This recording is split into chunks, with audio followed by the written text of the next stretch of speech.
Good afternoon, everyone. My name is Caroline Colas, and I'm the Senior Director of Health and Wellness at the Marlene Meyerson JCC Manhattan. Today on our Positive Psychology Hour, we are going to be talking about embodying compassion inside and out with Megha Nancy Buttenheim. Broaden and build community with Megha and Let Your Yoga Dance and Whole Being Institute Nick Geisel.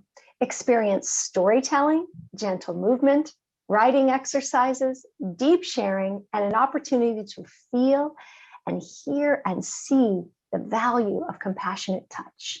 And the other compassionate interventions offered today will bring to life the work of Kristen Neff, PhD, namely her framework of the 3 core ingredients of self-compassion: mindfulness, self-kindness, and common humanity. Come to this program with all of your senses ready, knowing that body, mind, heart, and soul will be uplifted. A little bit about Megha.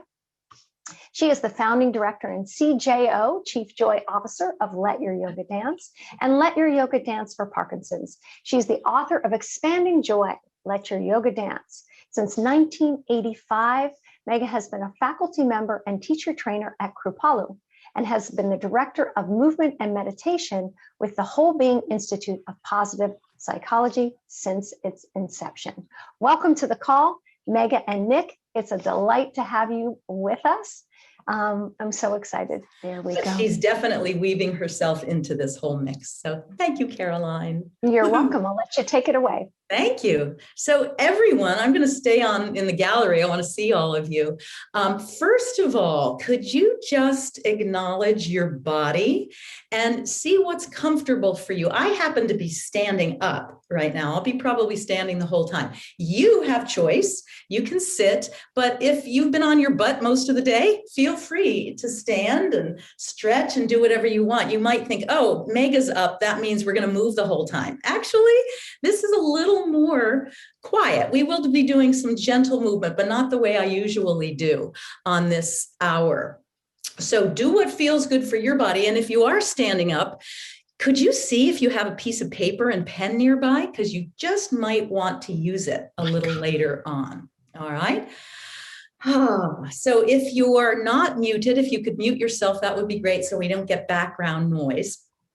And I really am delighted to be with you all to celebrate my 12th Lunch and Learn offering in the last year.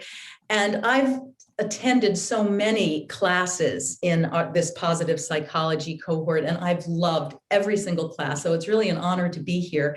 And I would like to actually start by giving some well-deserved cheer and congratulations to JCC Manhattan and the Whole Being Institute for getting married during COVID. They got married during COVID.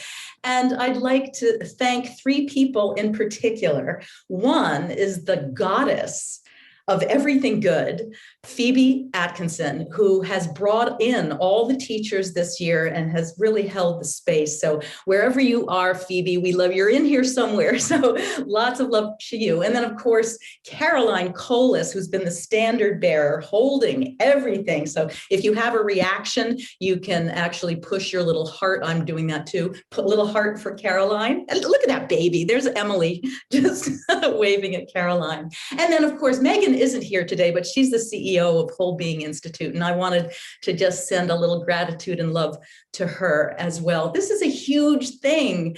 You know, JCC has been offering all of this during COVID. And it's astonishing how so many of us have come together in community because of this beautiful, beautiful hour-long, which I've gotten to be a part of. So with that, I'm going to ask you if you're willing, but not quite yet, to unmute. And Caroline, you and I did this last time. It was so fun. You're going to turn, but not just with your head. You're going to turn with your whole body to your left and say not only hello, but congratulations to the person on the left for navigating through COVID all this year. And then you'll turn to the right and with your arms, your body, congratulate the person on your right and then down below you. And if nobody's below you, then you congratulate Mother Earth for hanging in there with us all. And then up, and I don't have anybody above me, so I congratulate God, or whatever God means to you. All right, are you ready? So let's turn to the left and off you go. Congratulations, Caroline. I love you like a love song. And then congratulate the person on your right. Oh, Mary. Congratulations. Congratulations. Congratulations. And up to the seventh. Congratulations. All right. Congratulations. Now you can put yourself back on mute. You made it. Woo! So that gives out a little bit of energy and also a little camaraderie. Another thing I'd like you to do, which I learned from Mara, who's on this call, is cross your hands over and see if you can touch the edge of your screen, and you might be touching fingers with other people. See, you can make a little hello there and just do a little wave and offer a safe flight for this call and the rest of your day. And then feel free to let your arms drop. If you're standing, just have a nice standing meditation. If you're sitting, feel your butt in your chair and your feet, scuff your feet on the floor, and imagine that you're kissing Mother Earth with your feet. And as we breathe now, notice how the breath flows in your body. Notice if your breath is long and deep. Notice if you want to blow out some imaginary candles as you exhale, exhaling through the mouth. Or perhaps you prefer breathing through the nostrils. And take a moment as you once again scuff your feet, kiss Mother Earth, to acknowledge and honor the people who lived here long before we did. Now, I'm in South Florida, so at this moment, I would like to honor the Seminole tribe, the Calusa tribe, the Miccosukee tribe, and wherever you are, please honor the indigenous people who were here before you, the Native Americans who were the original stewards of this continent that was once called Turtle Island. And may we live in compassion for these people, these ancestors, and the earth.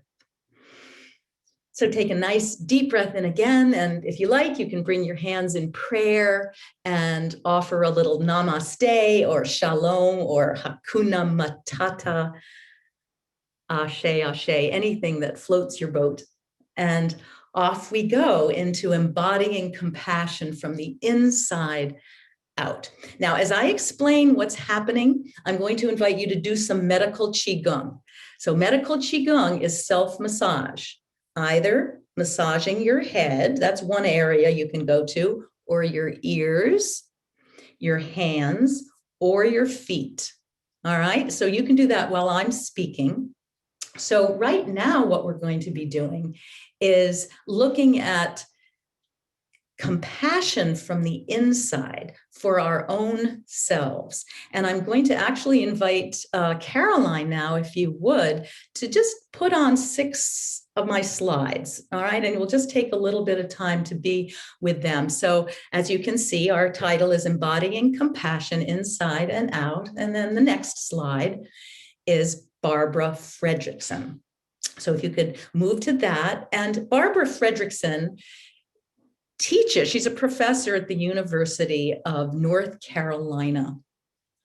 And she has been doing so much research on the positive emotion of love, which is also a signature strength. And she has done this research realizing that when we are in love, which I feel compassion is a subset of love, we create an upward spiral of positivity. And she has 3 suggestions for heartfelt, compassionate positivity. One is to just look for the positive. So after this session is over, I'm going to invite you to take about 15 minutes, half an hour, the rest of the day, to look around your world and look for the positive and see what happens inside body, mind, heart, and spirit. The next thing she says is to invest in micro moments of connections, which we are in the process of doing throughout this hour. And she also recommends practicing meditation. In this case, metta, loving kindness. So if you will, we'll keep the slide up for a few moments, but close your eyes and send yourself the blessing of metta. This is an ancient Buddhist practice, which Barbara Fredrickson adores and has done research with. And the words to yourself are, may I be happy. May I live in compassion. May I be healthy. May I be free from suffering. And then just gently bring your hand up to your heart. And if I could have the next slide, open up your eyes. And the next slide goes from Barbara to Kristen Neff, who is a professor at the University of Texas at Austin. And she is the goddess of compassion and self-touch. So please put your hand over your heart, and we'll go to the next slide, if you please. And one of the things she recommends, of course, as all the yogis do, is when under stress, take 2 to 3 deep, satisfying breaths. For me, that might become 22 or 32 deep, satisfying breaths. And if you feel this hand over your heart, you can bring 1 or 2 hands and then start to make small circles and savor that feeling. Sending compassion to yourself, hands to heart, breathing in and out. And then if you could put on the next slide, there are more options for self-compassion. One, which I adore, is to bring 1 or 2 hands to your cheek and cradle your face in your hands. My grandmother used to do this for me. And oh, it's such a sweet gesture. And you can make circular gestures on your face. And the other one, which is probably my favorite, is bringing the hands over your shoulders and then lower the hands down until they touch each other, and then go back and do it again. And in the psychology world, this is known as havening. I love this. I do this for myself every day now, havening. And you can offer compassion words to yourself. May I be protected and safe. May I feel contented and pleased. May my body, mind, spirit be lifted in grace. May my life unfold smoothly with ease. Deep breath in and out. And then one more slide. We're going to be moving into a ritual, which I'm going to share with you, share about it, and then we'll actually do it, from the wonderful, masterful teacher from the last 45 years, Jack Canfield. Many of you know him as the master of the chicken soup for the soul world. His book, The Success Principle, is pretty darn wonderful. How to get from where you are to where you want to be. And he offers a compassionate mirror ritual, which we're going to do. And one of my Let Your Yoga Dance graduates, Noreen, who has assisted him for many years, has done this ritual every day for 9.5 years. And I wrote her today and said, how many times have you done it now? She said, every day without fail, 3,403 times, which I find amazing. I've done it a lot, but nothing like that. But I wanted to bring her in because she's struggled physically in her body for her lifetime. And yet she's one of the happiest people I know. And she attributes much of it to this ritual. So thank you, Caroline. If we could just go back to the full screen, that would be great. And I'm going to tell you a little bit about this ritual. All you do is you say your name, you find a mirror, and today we're going to use the Zoom screen for yourself. And we look in the mirror of the Zoom screen and we say our name, followed by, I acknowledge you for, and then your name again, I'm proud of you for, And then you say your name one last time, followed by, I love you unconditionally. So that's all there is to it. But as you continue, have you stopped your medical Qigong? I want you to go back to it if you've forgotten. So remember head, ear, hands, or feet. So let me just tell you one little story before we go on with the actual ritual. So 8 years ago, I had an opportunity to be granted a meeting with a positive psychology exemplar. And it turned out to be really not so great. It was kind of a failure. And I was filled with shame and dis-ease and real sorrow. He and I couldn't be more different. I'm a song and dance girl. I was, leading for 35 years in a yoga center, and he was steeped in academia and psychology and not quite in the physical realm. And so when I had this chance to meet him, I went, oh, good. I can bring all of what we're doing with the Whole Being Institute and share that, I'm here to help bring the body into the mix and not just be neck up, but whole body. And when I met him and tried to explain what it was I was doing, I kind of saw that his face was getting more and more blank and a little uncomfortable with me. And with that face, I was making interpretations. I went, what do I do? So I jumped up and I said, well, I do this wonderful thing called the Grace Garden. And we come into yoga poses. And I was trying to explain this to him. And he was just like shaking his head. And that half-hour meeting turned into about 12 minutes. And I raced out to my car, tail between my legs, jumped in the front seat of the car and proceeded to sob. I cried and cried and cried, feeling like the biggest failure ever. And I just thought, I suck. I was terrible. Everything is awful. I've ruined it. Tal Ben-Shahar is going to be so mad at me. I just made a mess of everything.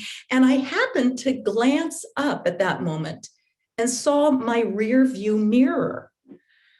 And without thinking, I took that rear view mirror and pulled it down to look at it. And I'd been practicing the mirror exercise. And I said, Megha, I acknowledge you for doing something that was really terrifying. You were way out of your comfort zone. I acknowledge you for that. And Megha, I'm proud of you for trying to bring the body into positive psychology. A lot of people don't get that the body is more than something to keep the head portable. And I'm proud of you. And Megha, I love you unconditionally. And I was still crying, but I started to soften. And I suddenly got actually pretty quiet. And it was as if there was some liminal space all of a sudden where something had just happened, but the future wasn't there yet. And I paused and the tears got a little softer. And I thought, well, archers say if the arrow misses the target, it's not the target's fault. What do I do? How can I make this better? And then I thought, I can write that book I've been planning to write. If I had a book, that would really be helpful. Maybe this luminary would understand better. Wow. And I did. 2 years later, I had my book. And that mirror, I haven't ever forgotten that moment of using the mirror for self-compassion. Every day is a lot, and I don't do it every day. But I'd like for us to do it right now, if you will. So I seem to be on spotlight. So I'm going to remove myself from the spotlight, and I'm going to ask you if you could write down, and if you scroll up the chat, there is the script that's already been put in. You write your name, followed by I acknowledge you for, and then you write your name again, followed by I'm proud of you for, and then finally your name followed by I love you unconditionally. All right, so just try that. And it can be about, like for me, I was doing that because something was painful. It could be something wonderful, or it could be just something soft. So take about a minute to write it down.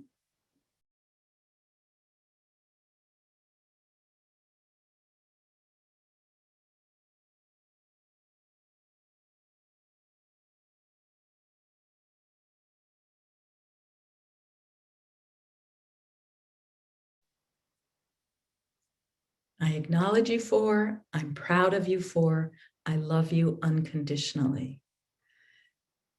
Now let's do an experiment. We're going to look into the Zoom screen. Now, nobody's looking at you because we're all looking at ourselves, and I'm going to put myself on mute as well, and we're going to try it out. And sometimes I know that self-love and compassion can be hard, so just fake it till you make it, if that's in your category, and let's see where we go. All right, off we go.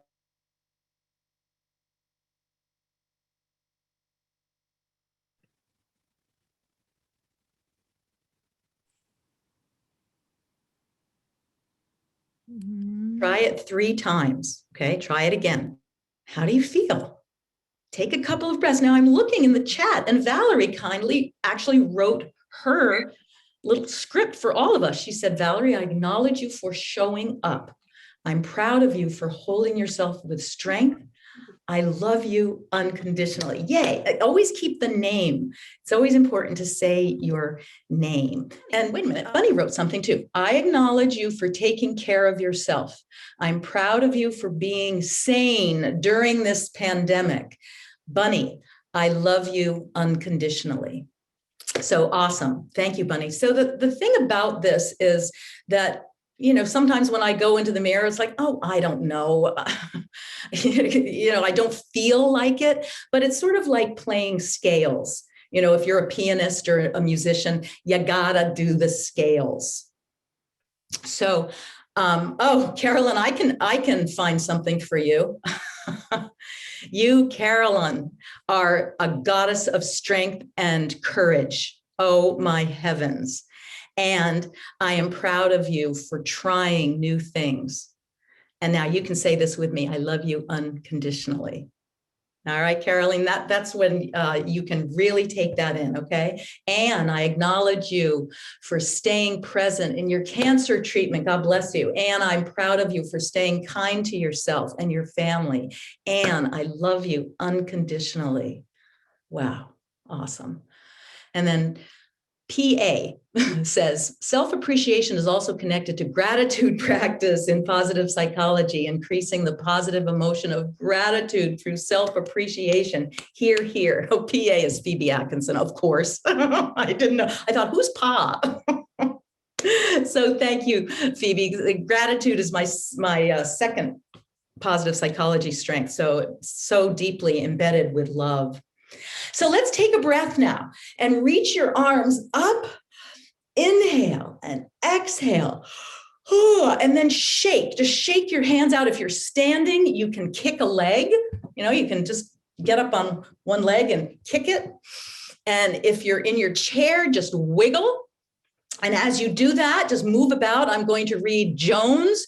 Joan, I acknowledge you for working through these really, really hard feelings about A, with bravery. Joan, I am proud of you for keeping integrity with your spirit and not responding before you can do so from your whole spirit. Joan, I love you unconditionally. Holy cow, that's pretty wonderful. Thank you. All right.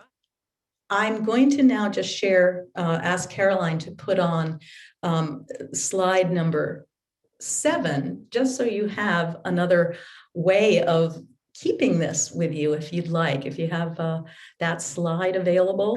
Now, as you see, there's a book there, and that's the book that I wrote after having my very hard time trying to talk about what I did. So Expanding Joy, Let Your Yoga Dance, Embodying Positive Psychology. It's the first embodied positive psychology book. Exactly. So I just want to I thought it would be great to end with a little gratitude for Nick and for Megha. If you could populate the chat and just let them know, you know, what you're thankful for, what you got out of this experience. Gratitude is one of the great elevators, as we know, from the work and the science with that. And I'm happy to start and just say that one of my top strengths is creativity. So this was just so creative. I felt like I was in a bubble bath of joy, right? Megha, the seamless way in which you support people that you love is really beautiful. All right. And yes, thank you for the splendid hour and the love. Yeah. So with that, everyone make a little heart. And my dear friend Megha said, love you like a love song, baby. Love you like a love song. Right.